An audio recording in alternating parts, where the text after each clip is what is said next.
Hello mga kababayan, kumusta ang ating New Year?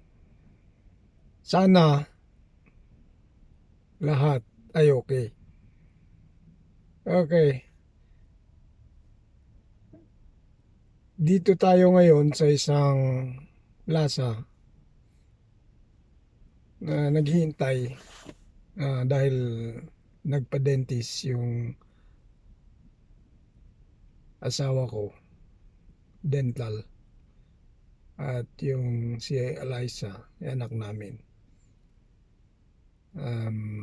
Check up nila at cleaning ng kanilang ngipin. Kaya ito, naghihintay po tayo.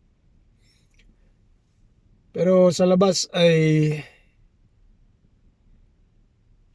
medyo pumapatak na naman ang snow. Kaya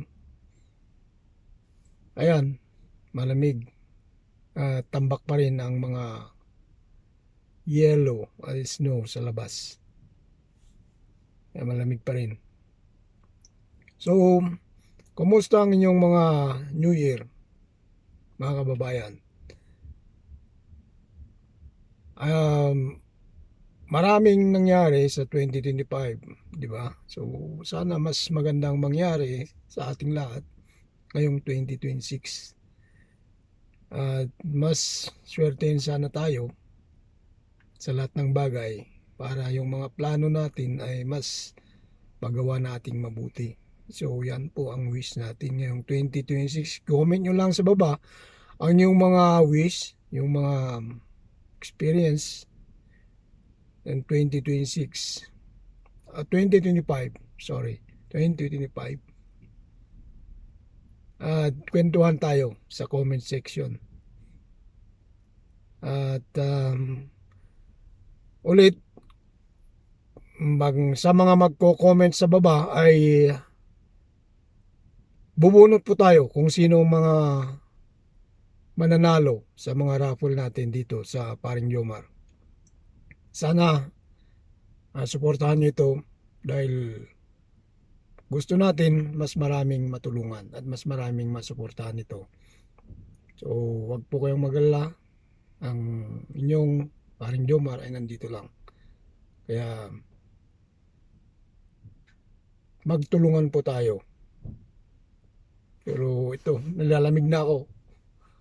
Maginaw kasi dito sa labas dahil -8 ang temperature. Ganito kasi dito ang sitwasyon at buhay dito sa Canada. Malamig man, nag-i-snow, tuloy pa rin ang buhay. Labas pa rin mga tao at trabaho pa rin. Holiday man, itong mga stores talagang nag-open pa rin sila dahil iba-iba kasi ang pag-celebrate dito ng mga holidays. Halimbawa New Year, yung mga ibang tao ay hindi nagse-celebrate dahil may New Year silang iba.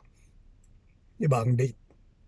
Kaya iba-iba ang pag-celebrate dito ng mga holidays.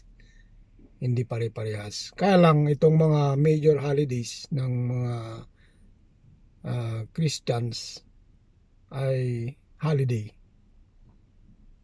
dito kasi yon ang sinusunod ng Canada. At ganun din nating tayong mga Pinoy, parehas tayo sa mga holidays, Christmas at Holy Week at New Year. Yan mga parehas na sineselebrate natin dahil yun ang sinusunod ng government ng Canada at karamihang bansa. Ganun din ang Pilipinas. Kaya ingat po tayo mga kaibigan. Magtulungan lang po tayo. God bless.